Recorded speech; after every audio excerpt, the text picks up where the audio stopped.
Cultural beauty standards have changed so much over the years, and even today, what would be considered aesthetically pleasing will vary based on who you ask. But consider for a second the quote-unquote superhero physique, where a silhouette is dominated by broad shoulders that taper into a slim waist, coupled with a level of leanness that makes even relatively small muscles appear larger.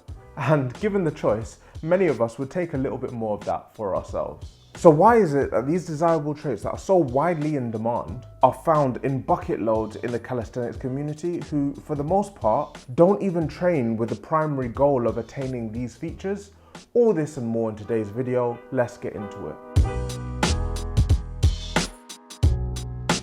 How are you doing, Cali Crowd? Welcome back to the channel that makes calisthenics simple. Let's talk calisthenics skills for a second, because first and foremost, it's important to remember why calisthenics has grown so much in popularity, particularly recently. These gravity-defying skills are hard to ignore, so when considering the question of why calisthenics athletes are so aesthetic, we need to ask ourselves if it is the skill or the individual that we find aesthetically pleasing here. A photo on a beach of a handstand versus somebody doing a plank in the exact same place certainly has very different levels of appeal, and I could argue that there are many bodyweight athletes that you would walk past in the street and have absolutely no idea what they were capable of. Would they be considered aesthetic if you didn't know what was under the hood? I'm not sure, probably a question for each one of us. In terms of the physique itself though, there is no doubt that many calisthenics athletes have a signature silhouette. Again, the objectively large muscles and the V-tapered look that is a product of years of practicing the sort of exercises that are very popular amongst bodyweight-based athletes. When people say you can't build muscle through bodyweight training, there are calisthenics enthusiasts that could show you hundreds of athletes that defy this. And while somebody that trains with their bodyweight alone probably won't be tearing up the IFBB stage, the exercises that run front and center in the calisthenics world lend themselves to building on the physical traits that we've come to recognize as being associated with calisthenics training.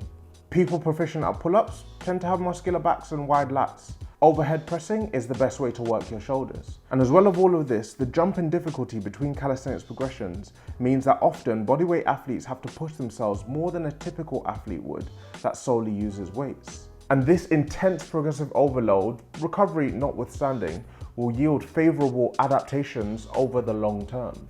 As well as this, there's far more attention being placed on relative strength. How can I get stronger without getting heavier?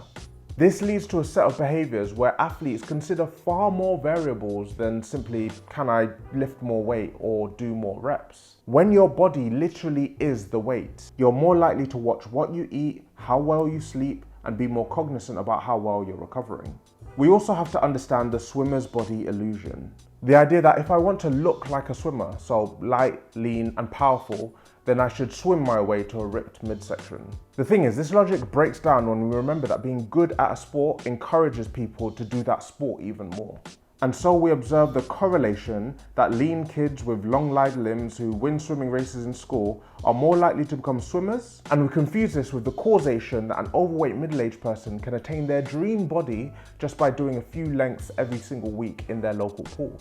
In the same way, it's not an accident that people who are shorter to average height, comparably light, and hold more of their weight in their chest and shoulders and upper back will likely have an easier time at performing calisthenics skills. And so we have to ask ourselves, are calisthenics athletes aesthetic, or are people with aesthetic tendencies more likely to become calisthenics athletes? And this isn't to take anything away from these individuals. I've learned firsthand that to achieve mastery at even the simplest bodyweight skills, years of hard work goes into it.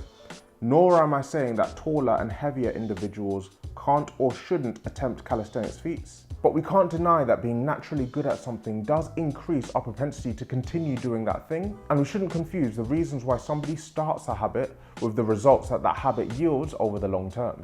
Yes, a calisthenics focus is more likely to build a well-balanced physique, but there are factors that will always be outside our control. And for example, you can play as much basketball as you want, but there is no amount of basketball that will turn you into a 6'6" black guy. Crowd, as a calisthenics-based athlete, I'm going to be biased towards the benefits of bodyweight training because I've seen firsthand the radical transformation that it's had in my own life.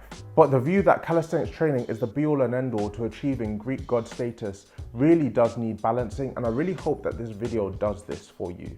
But that being said, if you want to see how calisthenics transformed my own training, then check out this video right here.